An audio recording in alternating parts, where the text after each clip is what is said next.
Welcome to another episode of the McKale Madness podcast. I'm Saul Bookman. This is my guy, Corey Williams. Corey, what's good in your hood today? Man, same suit, just reheated. Got off the road yesterday doing Big 12 basketball, man. Best part of the year. Yeah, no, it's been a fun ride, man. Obviously, for the Wildcats, it's been fun too. But before we get started, make sure you hit that like button. Make sure you subscribe to the McKale Madness podcast. We're trying to get those numbers up on that podcast side. For those of you who just like to drive around, listen to some good old-fashioned Arizona basketball talk, this is the place to go. It is the best place to go, to be honest with you, when it comes down to breaking down basketball at a high level. Corey, obviously, is a huge part of this because of his experience with Lloyd Olson and the 94 team, as well as his other years at the University of Arizona. So thank you all for joining us. And Corey, let's get started. Obviously, it looked kind of bleak, and you and I were texting back and forth during the game, and we weren't so high on Caleb Love's performance. But I think there's two things to this. One, obviously, the shooting performance was not great. 1 for 10 before hitting that last long-range shot. But defensively, I thought he was good. I thought everything else outside of the shooting was good for Caleb Love. It's just you rely on him in these kind of games to show up at this level. And, hey, listen, better late than never, right? Hits the full court shot, then he hits 2 straight threes in overtime, and that basically put it all away because Arizona wasn't looking back after that. You got to give him credit for bouncing back. This is the epitome of the Caleb Love experience. You're going high, you're going low. You're going high, you're going low. No question about it. And I want to take this time to challenge the Arizona basketball fan. And I want you to stand in front of that mirror and look deep into your soul and be honest with yourself. He misses that shot, and Arizona loses by 3. And Caleb Love is 1 for 11, 1 for 12 from 3, 5 for 19. Be honest about what y'all would be online saying.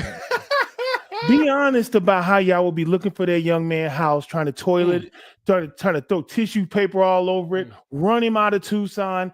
Y'all will be talking so bad about that guy right now if that shot didn't go in. Because like you said, Saul, he was 5 of 18, 1 for 11, and then he made a 70-foot shot. And when he made that shot, it gave us life, energy, and then he dropped 2 hammers in overtime, which really put us in great position along with Carter Bryant's 3 from the corner. But I want people to just keep it 100.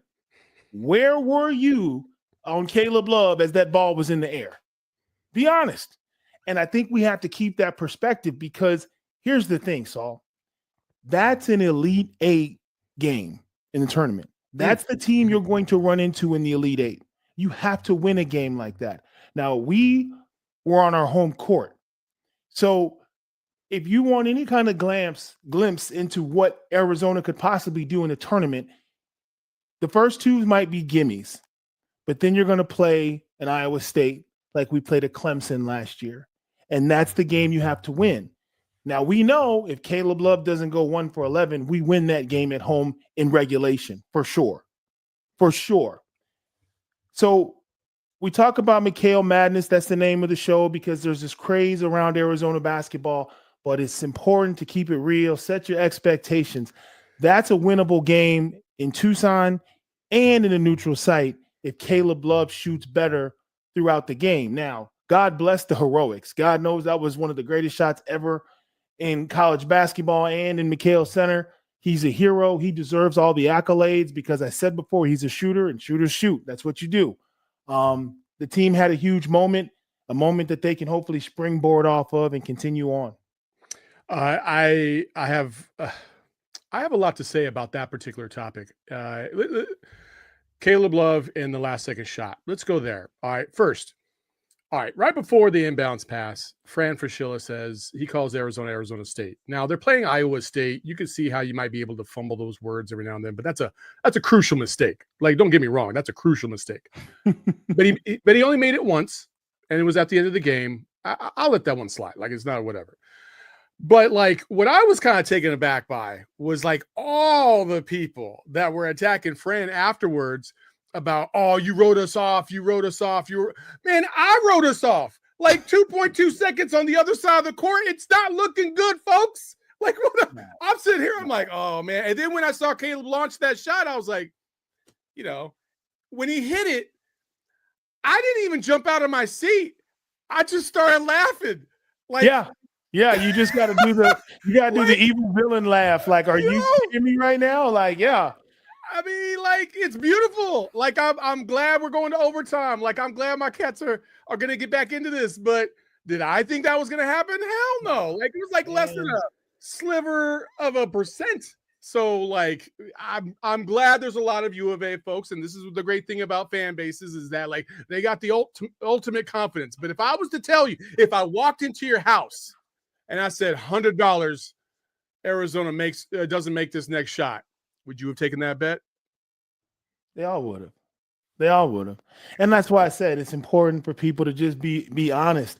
We were in that position because, give a ton of credit to Iowa State. They're tough as nails. Their guards were amazing. They made tough play after tough play. They answered when Arizona made runs. That wasn't really a game where there were a lot of big runs anyway.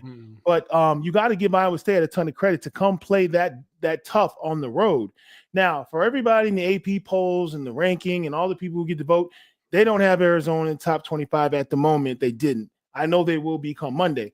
The point is, McKale Center is always a tough place to play no matter what our ranking. You're not usually going to win a game. Tommy Lloyd's like 55-4 or something crazy like that at home. It's insane. 56-4. I don't know exactly what it is, but it's insane. So Iowa State had us on the ropes, down 3 with 2.2 seconds to go. Every coach in America would sign up for that scenario. Oh, yeah. Hey, coach, you don't have to play the game, but we'll give you a 3-point lead with 2.2 seconds against Arizona. Would you take that? They're all taking it. And it still didn't work out. And which is the other thing I instinctively knew. The reason I laughed when the shot went in, because I was like, that's game. That's game. You don't bounce back from that. Because the game was reset in a fashion psychologically that most teams can't bounce back from. You had them put to sleep. You executed down the stretch. You made your free throws. Guy makes a 70-foot shot. And now you got to play 5 minutes with this re-energized crowd and a team that went from, damn, we almost had them to, oh, my God, we can do this. Not, oh, my God, we can do this from one guy. Players 1 through 15 ran out on the floor, had all this energy. And mind you, Saul, not to put too fine a point on it, we were down 3 to Iowa State in a game in which Toby Awaka had 17 points. When are we going to get that kind of productivity from him every night? You have to win a game where Toby gives you 17 because that's not going to happen every night. So you talk about what does a deep run for Arizona looks like. It looks like 5 guys in double figures. I've been saying that all year. I really don't care what Caleb Love does as long as he hoops. I don't care what he does. Just hoop. Shoot your threes. I mean, I want you to shoot a good percentage, but Arizona's talented enough to get to 65, 70, 80 points with 5 dudes helping you out. Yeah, no, I totally agree. And, you know, we'll get to it in a little bit when we talk about like the things that can sway or dissuade Arizona's run in the tournament. But before we get to that point, like I think the biggest thing that I took away from that game was Arizona defensively was tough. Like they were strong, they were physical. Iowa State was the same way. I thought it was a really good balanced game overall. I thought both teams made like small little subtle runs. You know, they'd be down by 4 or 5. They come back and take the lead by 2 or 3 and just kind of went back and forth just that way, like the whole game. Like, and I was really pleased to see Arizona find ways to score despite the fact that they weren't getting like easy buckets, right? Like I felt like Arizona broke down a few more times than Iowa State did defensively, you know, giving up wide open backdoor cuts because guys lose their man, right? But on offense, I thought they got a few clean looks from the perimeter, you know? Hey, again, Caleb Love being wide open like that, you would take your chances most times. I mean, and when I say wide open, I mean like he's the best shooter we got on the team, and This dude is on the perimeter wide open, like, and he missed a couple of those. Like, you just don't bank on that happening every single game. So I'm happy that they still found a way to win despite that. Yeah, and I mean, and I give the scheme and Tommy some credit on that, he put Caleb opposite the action. So it's Jaden Bradley who you have to hedge on. The big is rolling. Weak side has the help. And Arizona is getting it to Caleb. And it's kind of like, yeah, we know you have to contain our guards. So we're going to put our shooter opposite the action. And you're going to have to either give him a wide open three. And because he was missing, you saw Iowa State never change their defensive scheme because he hadn't made them pay for it just yet. And you're right. The ones he was missing, there was nobody else in his zip code. He was so wide open and he missed them. And then the two that he hit in overtime, the defender was kind of right there or closing out on him. So go figure. You know, you missed the wide open ones, but you drill the ones in the high leverage moment with the defender right on you. Sometimes, you know, what do they say for shooters? Like sometimes when you're that wide open, there's more pressure than if somebody's coming at you. And, you know, that can typically happen from time to time. Let's go down kind of like the roster in terms of like how we thought they played. You know, KJ Lewis, I want to give him all the credit in the world because defensively, like he got after it in this game. But probably one of his better defensive performances of the year. I thought what he did to Curtis Jones when he was matched up on him was fantastic. In the second half, they put him on Taman a little bit more. I thought that was effective. Keyshawn Gilbert went off in the second half, but Taman went off in the first half. They kind of took turns doing that. And that's a potent backcourt right there. You know, everybody gives, you know, when you look around the country and you think about top backcourts in the country, you know, hey, that Iowa State backcourt is just as good as the Arizona backcourt. You know what I mean? And in this game, they were more consistent.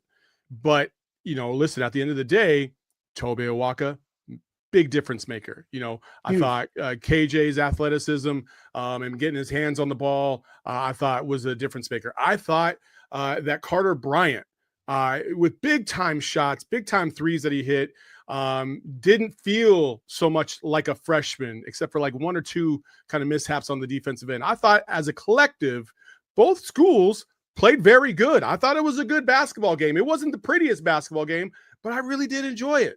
I did. No, I think there was a lot to take from it. I don't want to give Iowa State billboard material, but let's just be honest, man. KJ locked Jones up. I mean, he locked them up. They were told he's having an off night and he's been quiet. No, he's not been. The game was taken away from him. KJ was on him from the gate. By the way, I told you that they should put KJ on him. So honey bun, thirst quencher, and teriyaki beef jerky lineups, baby. That was for Trey Townsend. That was the bet was Henry Vasar or Trey Townsend who was going to play better, and Trey played better. Yeah. Well, I knew that wasn't going to be a game for Vasar. That I already knew what kind of game that was going to be. And that's no. I mean, I just know. I know players in games, and like Vasar, he gonna have to do something Tuesday night against BYU. Not to jump ahead of Arizona State, but that's the game where he's gonna have to have an impact. But we'll talk about that later. I thought that, you know, the defensive job that KJ Lewis did was outstanding. And then when you talk about the way they played in the second half, and I'll be honest with you, when I watch Carter Bryant play, I have an unusual fixation with Carter Bryant because, bear with me, Carter Bryant is me freshman year, sophomore year. Tremendous offensive ability. Pickup games, I'm scoring on all the juniors and seniors like it's no problem. Corey Williams is going to move Chris Mills to the 4. He's going to start at Arizona. Corey Williams couldn't play defense, folks. And Coach Olsen sat me down, looked me dead in my face and said, I don't care about your offensive gifts. If you can't defend and rebound and do the things we need on our defensive scheme schematically, you're hurting us. You're supposed to rotate over and you didn't, so they got a layup. You're supposed to X out and you didn't, and they got a 3. You're supposed to be here on the zone and you weren't, so it got to the high. Like every mistake I made was costing us money. So he told me, you're not going to play till your defense is tight. And when you watch Carter Bryant, it is this 50-50 balance of good offensive plays and defensive errors. And only the average fan can't see it, but I see it all day long because I'm locked in on it. And Tommy is walking that tightrope on letting him play through his mistakes and hoping it doesn't cost us the game, because he does give us a tremendous push on the offensive end too.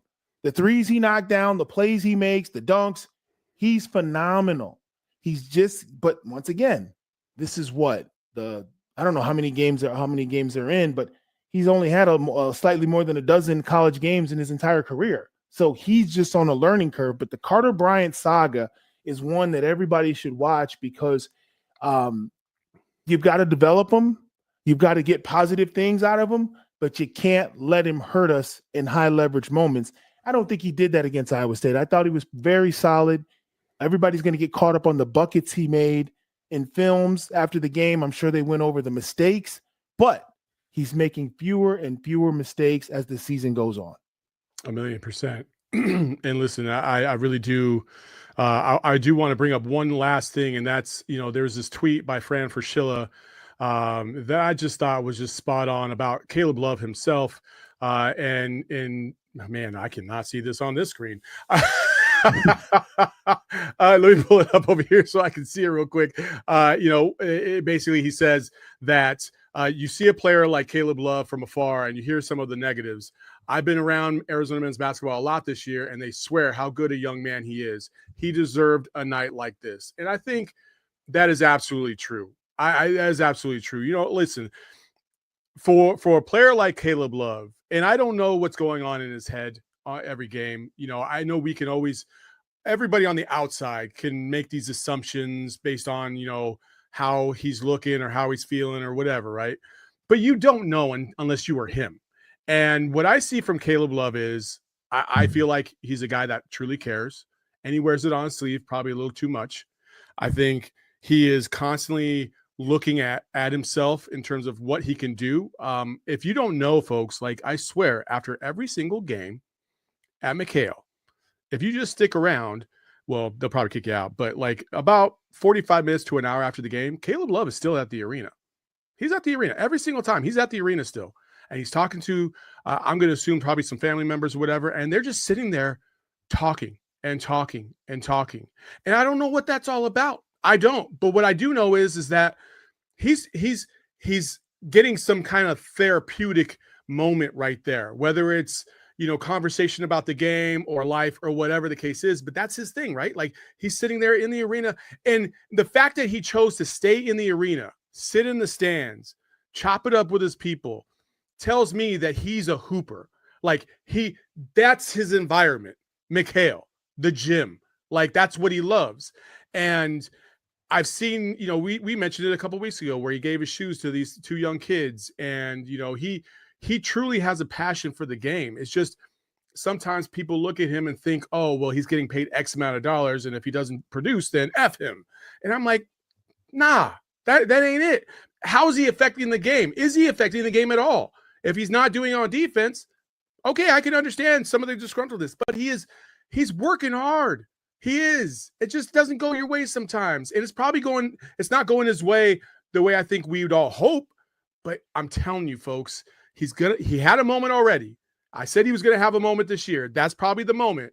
But I feel like there's another one coming. And Caleb doesn't deserve it.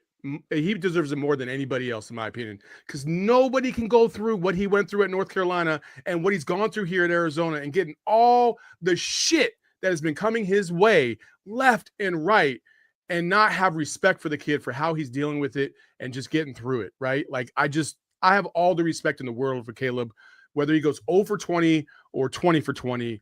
I still think that that's not an easy position to be in.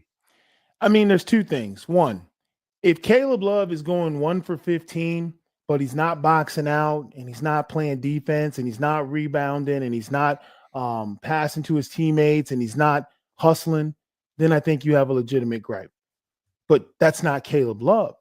People are focused and fixated on his shooting, but at the same time, can you tell me that Caleb Love is cheating the game? Is he ever not played hard? Of course not. He's one of the hardest working guys in the program. So his shooting woes were just that, shooting woes. But I would feel differently about him if he wasn't putting forth the effort. But the effort is through the charts. His confidence is through the charts. And then lastly, I want to point out something, and I want to give a little perspective if I can here. At one point, Caleb Love is 1 for 11 and it looks like Arizona's going to lose. We all as adults have had 1 for 11 moments in life, which is nothing seems to go right. No matter what you do, it's just not going your way, and people are counting on you, and you feel like you're going to let them down. And we're not even talking sports. We're talking real life. Some of you on your job have had 1 for 11 moments. A lot of us are in sales, and you strike out and you're in a cold streak and you're 1 for 11. Be real. Do you have that Caleb Love in you to take that next shot and then get into overtime and knock off 2 big shots? This young man's 23 years old, and he was having a 1 for 11 moment on national television, and he kept playing, and he put his heart out there, and he fought through it. Some of us have kids that are 23 years old, and you can't get them to make up their bed and go get a job. So before you throw rocks at Caleb Love, be real about yourself. How do you function in 1 for 11 situations? How do most young people fold up in pressure situations? You have to tip your hat and pay respect. None of these kids are going to play perfect. They're all going to put on that jersey and play as hard as they can for us in the fan base. That's what Arizona demands. That's what Tommy demands. Some shots go in, some shots don't. But you're right. It's easy for a lot of keyboard gangsters to get on the internet and bash a young person because he had an off night shooting. Keeping in mind that you and I could go to McKale right now. We could shoot 100 of those shots from 70 feet, and we collectively probably make 2 each? Maybe. I mean, you got these kids are doing stuff we can't do. Yeah. And they do it so well that we pay to watch them do it. So I'm hoping that he tunes out the haters. I think this is a huge moment, and this is going to sound so messed up because working at ESPN, it shouldn't be this way, but that shot put us back on the map, so to speak. We should have never been off the map because all of our losses are tournament teams. But you know how the little pick me media is, who's hot, who's not.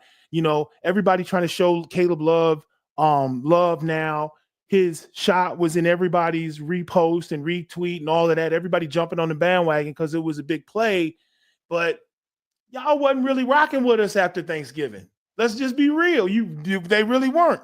And this is to a lot of my colleagues at the network. They were not rocking with Arizona after they came out of that tournament over the holidays. But now the shot falls. We beat number 3. And now all of a sudden, oh, it's the greatest stuff, yada, yada, yada. You know, we'll see. We'll see.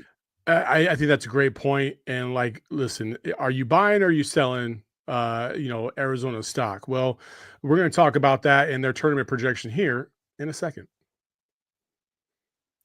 Folks, whether you're buying or selling doesn't matter because Carol Royce and her team are going to hook you up.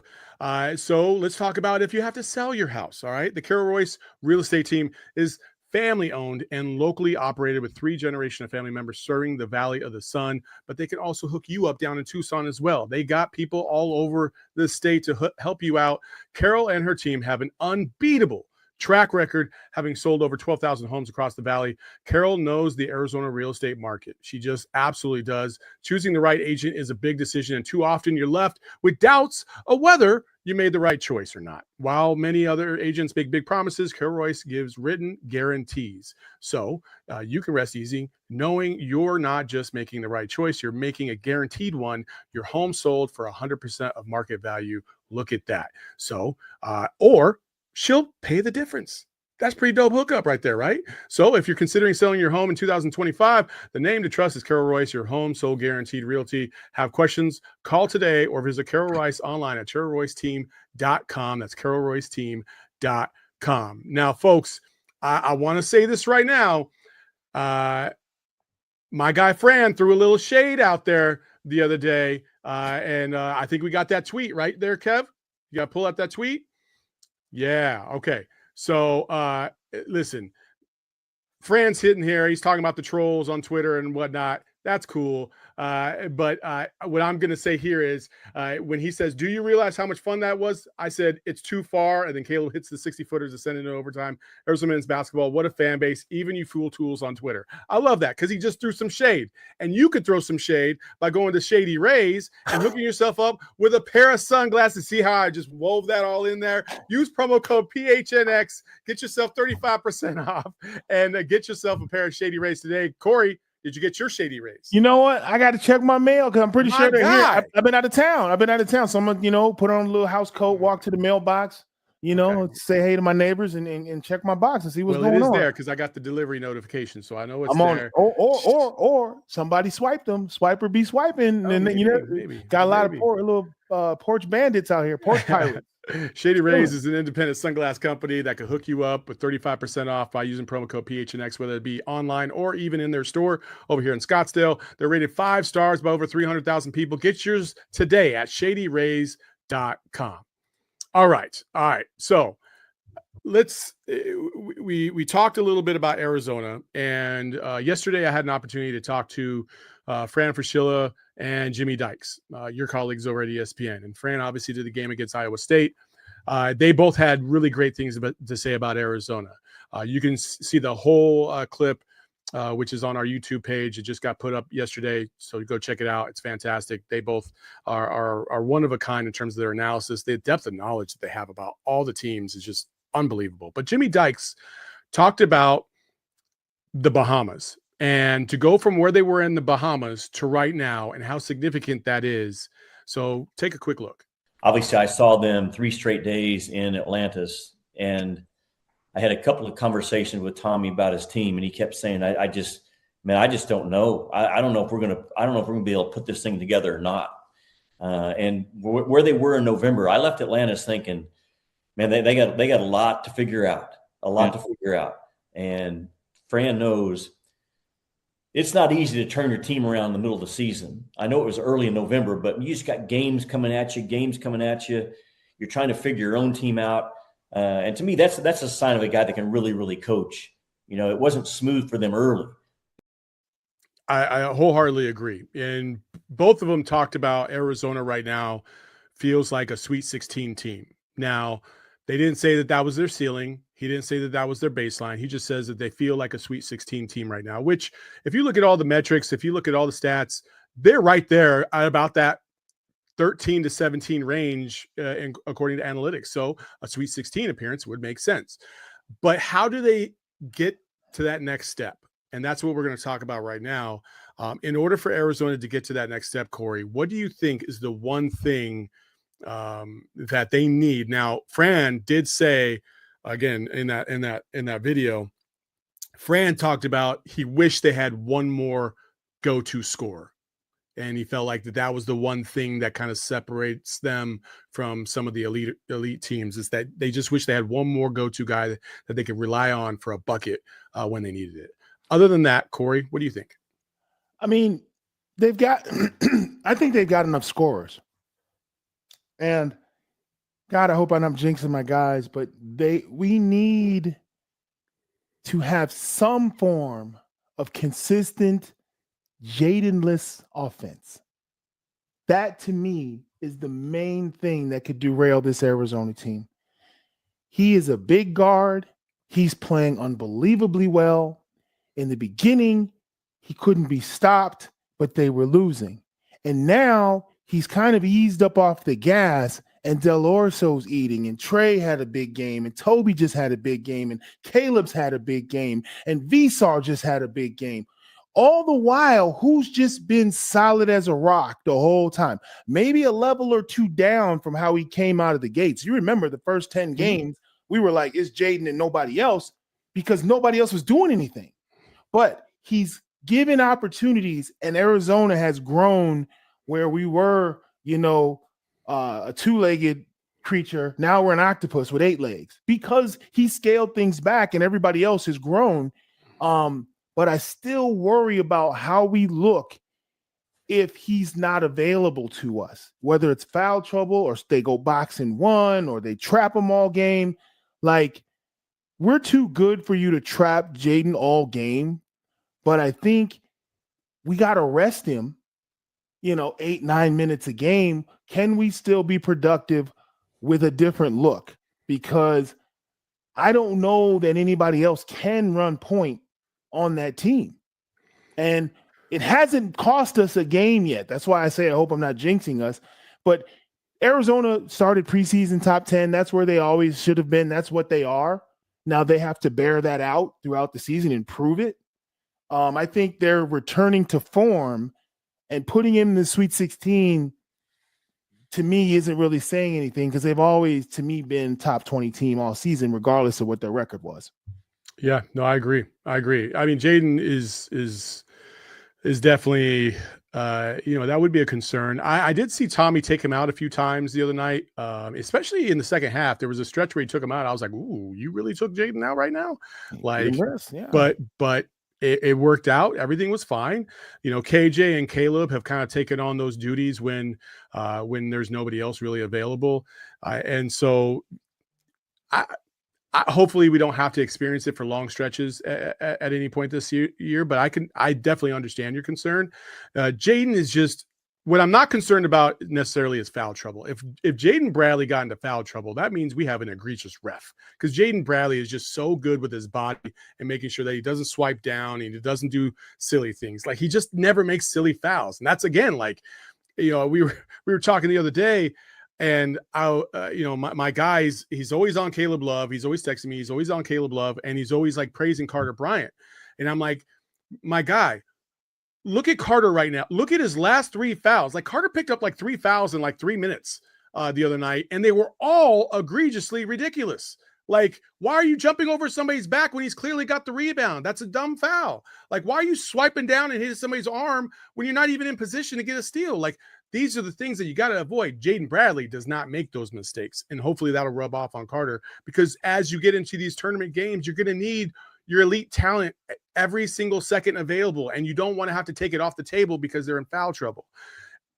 In addition to that, I think the biggest thing for me is, as much as I think ADO has been great shooting the ball, you can see when you're playing some of the elite teams, and he's had these kind of issues, when you play the elite teams with the athleticism to be able to match up on the perimeter and get out, he struggles. He struggles far more than you'd like him to.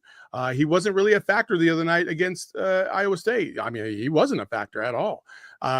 Defensively, he can be a little bit slower than everybody else, and so he has to jump 2 steps ahead of everybody, and that puts you in a position to get taken, right? And so I wish they had another reliable 3-point threat, is what I would say. Is right. Like, if somebody could develop that, if Caleb Love gets back on track, I think that solves that. But that's the thing that I would say that they're missing to take them from maybe Sweet 16 range to maybe Elite 8 or Final 4 range. No, you're right. I mean, ADO, he's the cherry on the sundae. He hits you over the head with the 3 because you lost him in transition or somebody didn't rotate over, and he can change the game with just a flick of the wrist. He's kind of like Caleb Love. But you're right. I see coaches pick on him the moment he comes on the floor, because if it's a game of chess and you put your 3-point shooter out there, I got to get him out of the game. I got to neutralize him. I may, in a sense, just change the offensive play that I just called to ISO that guy and expose him if I can, because if I score a couple of times on him, now I'm glancing down the sideline at time. You're like, yeah, you got your 3-point shooter in there, but I'm posting him up. Your move. And it is this delicate game of chess that these coaches play. I try to get into it sometimes during my broadcasts if I feel like I can take the viewer with me so they understand it. But a lot of people aren't into that. And you're right. Carter Bryant with the defensive errors. He comes to the sideline. He's upset. He's smacking the water bottles out. Why did they take me out? Well, they're going to come tell you why they just took you out. You'll see in films in the heat of the moment, he's a freshman. He's surrounded by guys that have hundreds, if not thousands, of more man hours of basketball under their belt than he does. So the mistakes he's making are perfectly fine for someone who's never played college basketball before. It's not AAU. You've got 8 or 9 years of basketball played a certain way, wired in your brain, and then you put on the Arizona jersey and the rules change, and now you're more committed to more information. You're responsible for all kinds of stuff. You don't get to stay on the floor if you keep making mistakes. No one was yanking Carter Bryant off the floor for defensive errors in his high school career. That just wasn't a reality. But it is a reality at every college that aspires to win a national championship. You get pulled for defensive errors. There are no elite coaches that let you play through multiple defensive errors because it sends the wrong message and you're throwing away the game. No coach is going to throw away a game if he can avoid it. So I think you're dead on with Carter Bryant. I think his upside is tremendous. How can you squeeze the orange and get the juice, without squeezing too hard, because you still want to have him be accountable on the defensive end. Yeah, I totally agree. And, I think, Arizona has had a good firm mix of good teams, bad teams that they've had to play, middle of the road teams. The latest projection by Joe Lunardi has Arizona projected as a 5 seed. He has them projected as a 5 seed in the Midwest bracket, and their first round would be in Seattle. And then they would go on to Indianapolis. And so, which is funny about that bracket is they have them as a 5 seed. And then in the second round, guess who they got to play if they get that far? Wisconsin. So it would be a rematch of earlier in the season. I think it would be a great opportunity for Arizona to kind of show how far they've come and how much they've developed. And I think to go back to Jimmy Dykes' point about Tommy Lloyd again, Tommy Lloyd took a lot of heat, and we'll get to Elijah Arenas in a second, and everybody's concerned about recruiting and blah, blah, blah, blah. Like, I literally saw somebody say they need to fire Tommy Lloyd because he can't recruit. And I'm like, what are you talking about? Where do you even be at to see stuff like that? Like on Twitter. On Twitter. Yeah, it's just the most. Yeah, I know. You should. Trust me. And I'm sitting here like, what are you talking about? The guy's gone to 2 Sweet 16s out of his first 3 seasons. He's been able to hit the transfer portal. The guy literally said that tweeted, followed it up by saying he just doesn't develop players. Look at all the first round picks that have come out of Tommy's program since he left. Pella Zero. Pella and Keshad aren't in the league. Benedict Mathurin didn't have the whole team on it. Who had heard of Benedict Mathurin before he showed up at Arizona? Nobody heard about him until Tommy got here. Because Benedict didn't have the great first year with Sean Miller. He didn't. Omar Ballo making a mill over at Indiana. He didn't get developed. The guy that Mark Few let walk away from Gonzaga is now getting a mill at Indiana. Keshad Johnson wasn't even going to be an NBA prospect until he got here. I don't have time to talk to those kinds of people. I'm glad that you do. You get on Twitter and you straighten them out. No, I don't talk to him on Twitter. I can't. I just see it and I just walk away because I just can't. But everybody's got an opinion. You know those days where you're mad, but you can't put your finger on what you're mad about. It seems like Twitter's filled with people like that. They got to say something, but they don't exactly know what it is or why or how they feel what they feel. And God bless them. It's a free country. Speak your mind on Twitter. Like, subscribe, and follow. We don't care. My point is that like Tommy Lloyd has done such a great job at continuing to adjust behind the scenes. It is like there is no other way that you can point to it because, like you said, Corey, he's doing the same thing in game that he's been doing all season long, the same coaching points, but they just got to improve. And the thing that I love about Tommy is earlier in the year, he's sitting there and they're talking about development, and he gets excited about guys that step up. Right? I don't know if you saw the other night. Go take a look at the press conference after the game when he starts talking about Caleb Love. He gets emotional. Like almost like I did a minute ago, because you're like, man, if that was my kid and I saw him going through what he's going through, trying to figure it out, working hard, he keeps going and keeps going to have a breakthrough finally and start to get some love because he hit a big shot at a key time against a big time team. That's why you play these games. And that's what means so much. And so Tommy's development is more than just like how he can coach somebody up to get from A to B. It's also psychological behind the scenes, not putting too much pressure on somebody. Hey, just keep going. Just keep going. Don't worry about that. Just keep going. Just keep going. One of the things I miss about coaching was when I had I had a girls basketball team in Colorado, and I coached them up, and we started off the year 2-6, and we were getting blown out. And then over Christmas break, we kind of reset everything, kind of approach things in a different way. And I stopped putting so much pressure on the girls because I felt like they just weren't ready to handle it to a certain degree, right? So you had to slowly and methodically kind of work them into that kind of pressure-filled system. And we rattled off 11 in a row and we finished off the season 13-6. And it's because these girls adapted, but they also adapted because I had to adapt. And I think Tommy is so good with that specific point. He is a good developer of talent, but also of humans. And people don't see that behind the scenes. They just want to see recruit. Oh, you can't get Elijah Arenas. Man, it was a layup. You don't know it was a layup. It's USC, for crying out loud. How much money do you think they probably ponied up for him? Like, you don't know. It's a different day and age. This ain't the Lute Olsa era. Sean Miller ain't walking through that door with the FBI, bro. It ain't happening anymore, okay? There's a different approach to this now. I mean, for the love of God, BYU just ponied up $7 million for the number one player in the country. Number one player. And BYU won't win the Big 12 next year. They're not going to. No, they won't.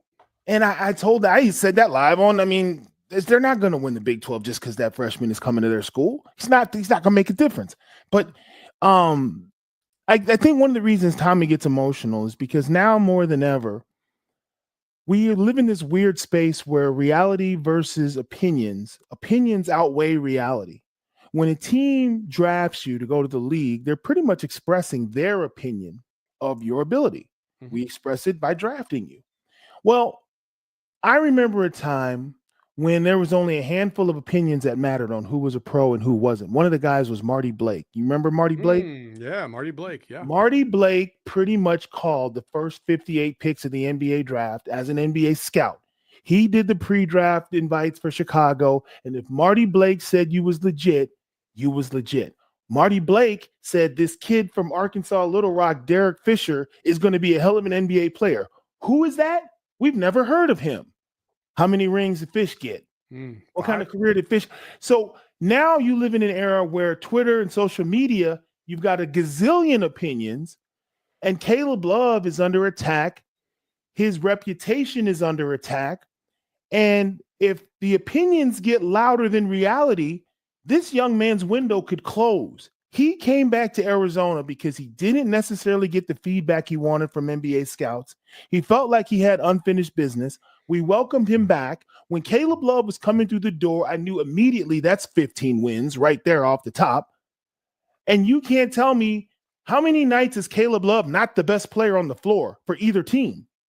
So he's an impactful player. He's a proven player, a proven talent, but he's in this weird space of constantly being attacked. And I think that's why Tommy gets so emotional, because he understands I'm living with this kid day to day. I see the attitude. I see his approach. I see his dedication. I see his work.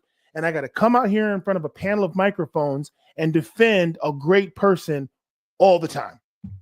And sometimes defend them against people whose opinions are misinformed. And that's where I think a lot of the frustration is. And it's impossible for these kids to tune that stuff out these days. And it's a difficult coaching landscape because it's what you're saying in practice, and then what the pundits are saying on ESPN, and then what the people are saying on Twitter, and what your agent is saying, and what your family is saying, and what your entourage is saying, and the kid's in the epicenter of all that. And he's out there 1 for 11, but has the heart to shoot it one more time and save the game, and then still be a hero in overtime. I got to tip my hat to that. I do. Absolutely, I do. Again, I probably need to chill out for a little bit. But we got a couple things before we wrap it up. But first, we'll get to those after this. All right, folks. One way I could calm down is probably by taking a little bit of an edible. It's probably a good idea. Pure Edibles, folks, has joined the PHNX family, and Pure Edibles is absolutely homegrown. It's grown up in Arizona and is available in 130 different dispensaries statewide. It's fantastic. Pure gummies are not covered. They're not covered in sugar like their competitors, which is dope. And is a full-fledged candy company offering gummies, Kicks, which is their version of Starburst, Chews, which is a soft candy like caramel, and then hard candies as well. So Pure Effects are clearly listed on effect on each tin. So you can get your sativas, which gets you a little bit of energy. You get your indicas if you just want to mellow out. You can get a hybrid, so you just kind of like right in the middle. But they're fantastic, and Pure offers gummies for sleep support as well. So the CBN, CBGs, the CBDs, all of it infused with the THC as well. So you got to go check them out. Go find yourself some Pure edible products from one of the over 130 dispensaries in Arizona. And then, of course, listen, we have some big games coming down the road. All right. You got Houston coming to town in a couple weeks. You have ASU to wrap up the regular season. And you want to go to these games. And the best way to be able to go to these games is by going to the Game Time app. Game Time is, to me, is the only platform that I use to buy my tickets now, because they save me so much money, because they have some premium deals at the best possible times. Especially if you wait till the very last minute, you're going to get yourself hooked up. So Game Time is fantastic. You can't go wrong. GameTime.co is the place you want to go, and you can save yourself up to $20 off if you use promo code PHNX. That's how much it is cool. They also have the all-in pricing. They have the visual, so when you click on the image, you can see where you're going to be sitting and what it looks like around you. Everything is fantastic. You can't go wrong with Game Time. So take the guesswork out of buying tickets with Game Time. Download the Game Time app, create an account, and use code PHNX for $20 off your first purchase. Terms apply. Again, create an account and redeem code PHNX to save yourself up to $20. Download Game Time today. Last minute tickets, lowest price guaranteed. Okay, Corey, I need your opinion. I need your solid advice in terms of what you think.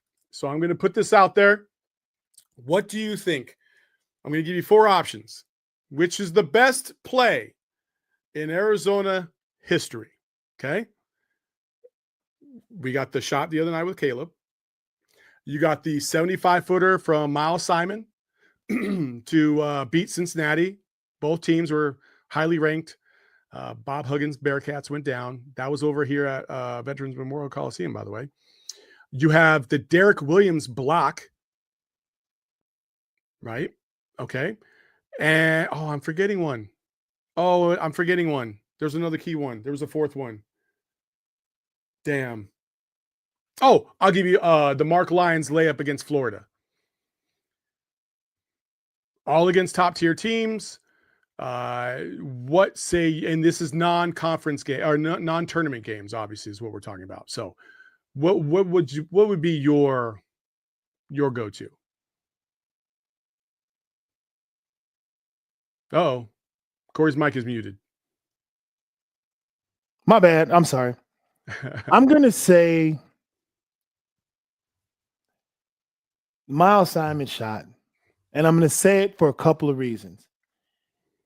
One, I was in the game, so that makes it the most important shot of that. I was actually on the floor. So I played in that game, I missed the dunk. Gosh, that was one of the lowlights of my career. But I'm going to say Miles shot because for 2 reasons.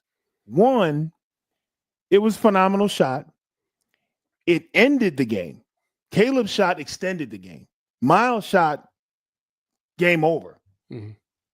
2, and the most important, everybody in the basketball world knows when Lloyd Olsen got his 500th win. Mm. You don't have to go on Wikipedia. You don't have to Google it. You don't have to ask anybody. Lloyd Olsen's 500th win was against Cincinnati when Miles Simon hit that 3/4 court shot on national TV on ABC. It was we had the cake in the back in case we beat them. It was celebrating Coach O, his legacy, the man that started all of this. Shout out Fred Snowden, who got the ball rolling. Mm-hmm. But to celebrate, and then Miles turns around and gives him a national title 2 years later. Mm. So the Miles shot for the 500th win for the grandfather, the father of Arizona basketball, is the greatest shot because it involved Coach O and his legacy. Not to say Tommy isn't off to a hell of a start with his legacy. Caleb sent it into OT. We won. It was a big win. Everybody in Arizona knows they want bigger wins than the home win against Iowa State. That's on our bulletin board. That's what we want. Man, you named some great plays. Mark Lyons driving layup against Florida. That was huge. There was a lot of buildup for that game. Billy Donovan versus Sean Miller in Arizona. Big play. Lots of love on that. D. Will's game saving or closing the door on UW on that block. That was masterful. Only he could make a play like that. That was an a feat of athleticism that only Derek Williams could have made. So, man, no shade on any of those. But when you give Luke win number 500 on national TV from 75 feet away, you in the record books forever, bro, because you're tied to one of the greatest coaches to ever do it. So Shout out Miles. Shout out Luke. I think that's my top shot. Yeah, no, I would agree. I would give strong consideration to D Will because that was for the conference title as well, like the regular season title. That does up it a bit. Yeah. Yeah. So that I feel like that ratchets it right there neck and neck. So I'm kind of split between those two. The other ones, Mark Lyons, when D Will hit the block, because there wasn't very quick though. On D Will's block, that's a guaranteed bucket. He's not missing that layup. Oh yeah. That's 2 points and Arizona loses. Yeah. And so that was huge. But I just want to point that out. That's a guaranteed layup that's about to happen. And he did some Superman stuff. But I'm sorry, go ahead. No, you're good. And so I would agree. The thing with the block, the D Will block, is nobody really saw that Arizona team coming. They certainly didn't see them go to the Elite Eight the way they did and damn near go to the Final Four if Jamel Horn hits that three against Duke, against UConn. And so I felt like that was a little bit slept on. That team was a little slept on. When you fast forward a little bit more and you get to Mark Lyons and company and against Florida, that was the year before TJ McConnell. And Mark Lyons was basically trying to hold water in between that first initial rendition of Sean Miller's Arizona to the new wave of Sean Miller's Arizona and all those dogs that they had, the Aaron Gordons of the world, the Stanley Johnsons and all that stuff, and TJ McConnell obviously being the head of the snake there, RJ, Rondé Hollis Jefferson and stuff like that. So I felt like that was a big shot because Nick Johnson, shout out Nick Johnson. Nick Johnson, yeah, who still slept on to this day. I don't understand. He was cold. So like just a really good kind of era of Arizona basketball for Sean Miller right there. I say another sleeper was probably Salim Stoudemire against UCLA. Yes, that was a banger. Like hated rival, walk-off jumper. People always sleep on this one too. And this is when Jason Terry won Conference Player of the Year. He was I think he was National Player of the Year too. When he hit the turnaround jump shot in the middle of the key against Stanford, who was number one in the country at the time, at home against McKale. Like, there's so many great moments that you can choose and pick from, man. It's really hard to do.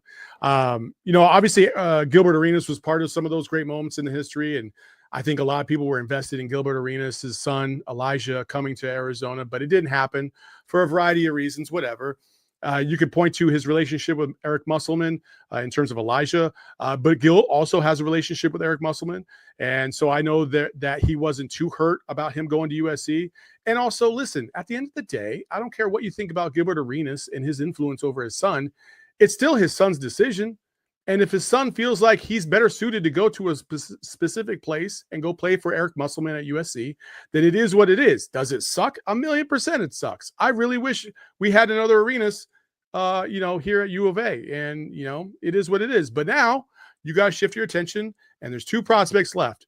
You got the number 8 prospect in the country in Koa Pete, and you have the number 10 or 11, depending on what scouting service you look at, in Braden Burries. That's where you're at if you're Arizona.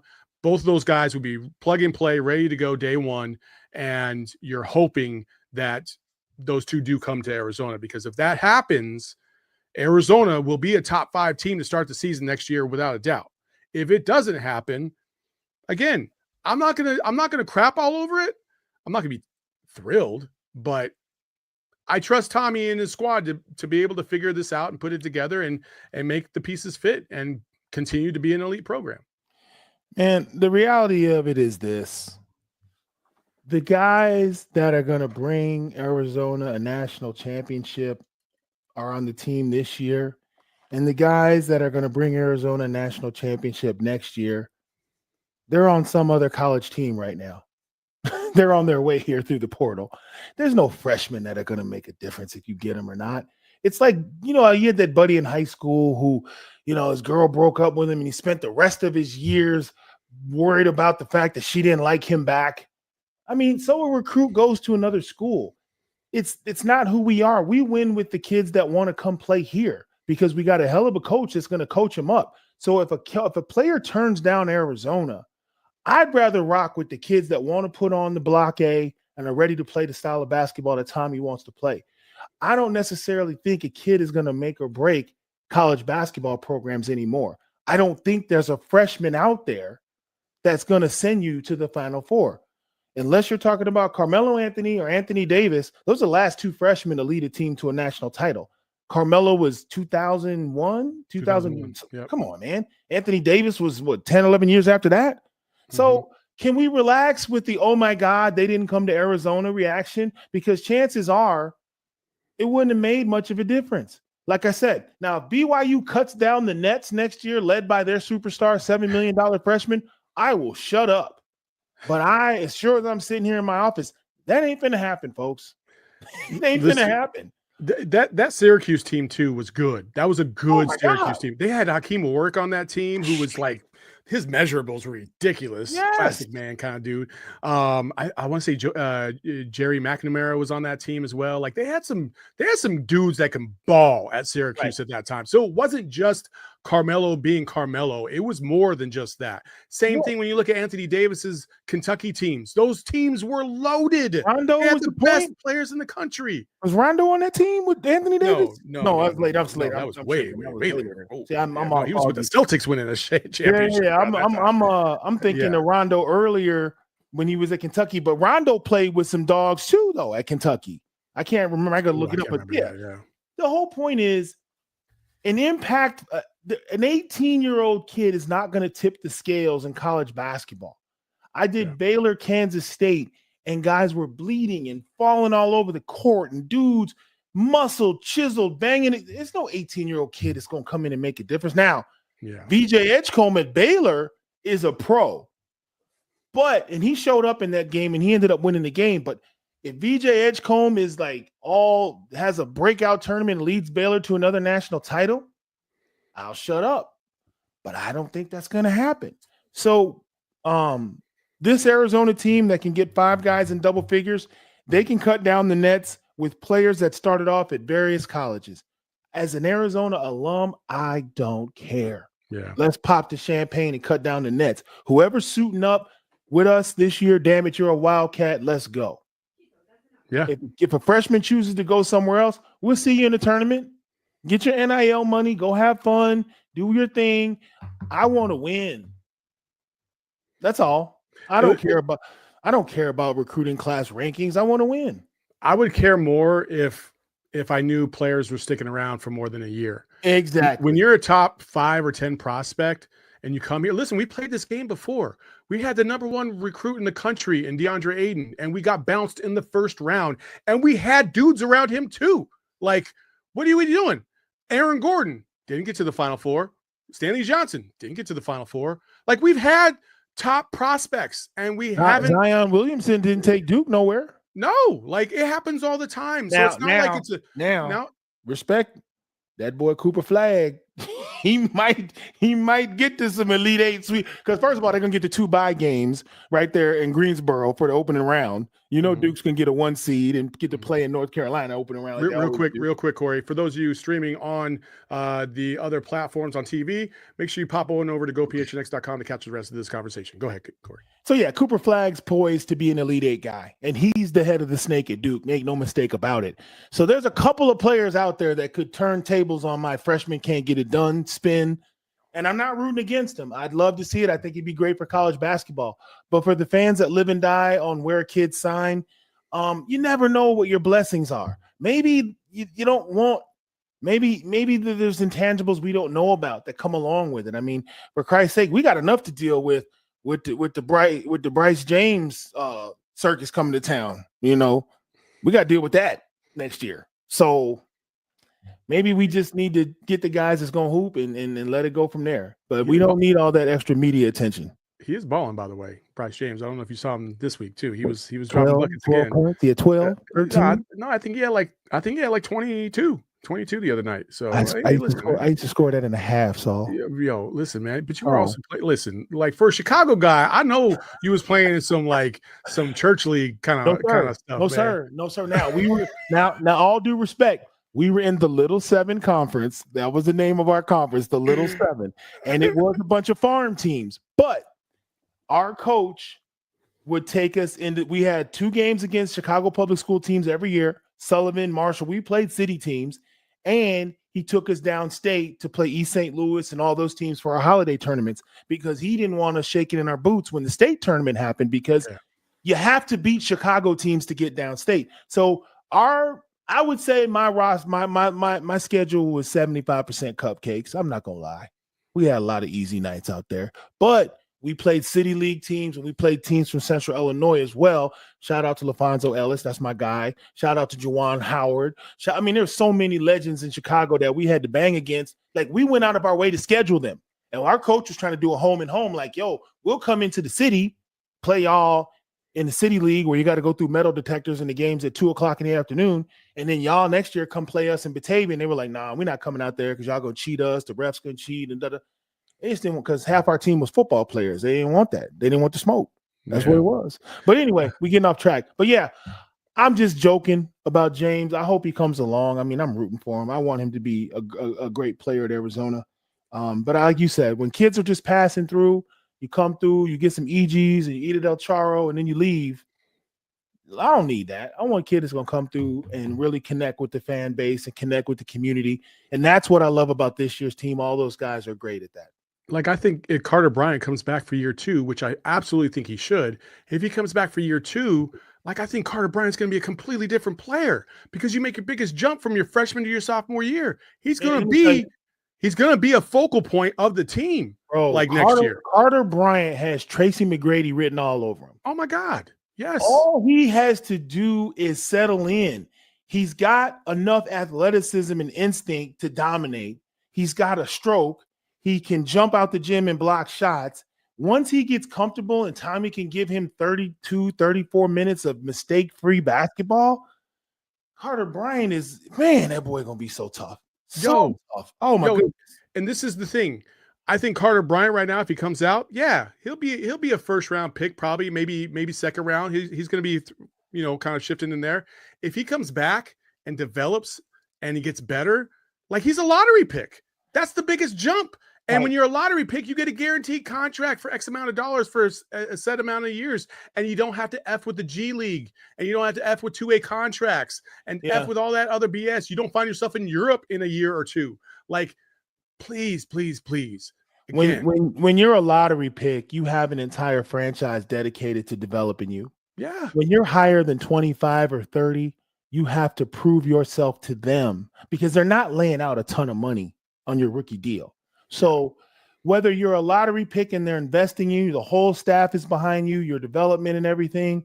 I mean, they got somebody full-time down in New Orleans slapping the beignets out of Zion Williamson's hand to make sure he make weight. Like, they're invested in that dude, man. Like, you got to go high enough in the draft where people care, because you start going later in the draft. Now it's like, yo, you're here on Penny's rookie deal. If you blow up, cool. If you don't, you out of here. We're not invested in you financially. So going higher really makes sure you have a longer career. And the crazy thing is, depending on who your representation is, depending on what your entourage is saying and all the people around you, you might get pushed out of college and go into a bad deal. And we could do a whole podcast about the 200 players that are going to leave early and none of them are going to get drafted. Yep. You will start to see that at the season. Oh, I'm announcing what?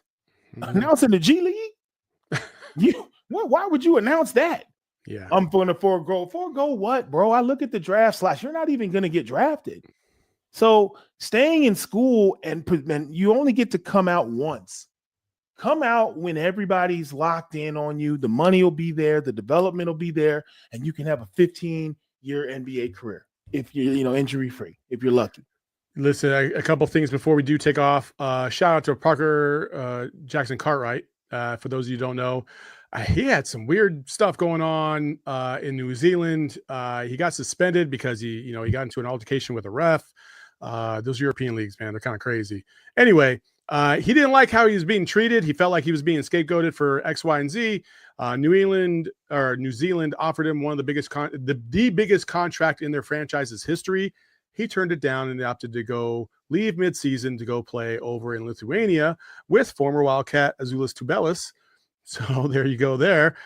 So he was scratched from tonight's game due to a rib injury and then put on the injured list for the rest of the season, AKA he's out. And then and then on top of that, obviously we talked about Elijah Arenas and all the stuff that's going on. Make sure you check out ASU, U of A. We have takeover. We have a takeover tomorrow. I think the tickets are sold out. There might be 1 or 2 left. So go to gophnx.com/events, see if there's any tickets available, and get yourself up there if you're going to be up here in Tempe to check them out. As always, we do appreciate you. Oh, sorry. Two things. I want to say my heart kind of breaks for a school called Orem. For those of you who don't know, Orem is a little small 1A school up in northern Arizona. I used to live right up the road from them when I went to Mare Elementary and middle school. Anyway, Orem is shutting down because they don't have funding, and it's just kind of and there were some really good players that went through Orem. And, like Bernard Rock back in the day, if for those of you who don't know, he used to play for the Arizona Stars, played on Mike Bibby's team, and he's just a really good dude.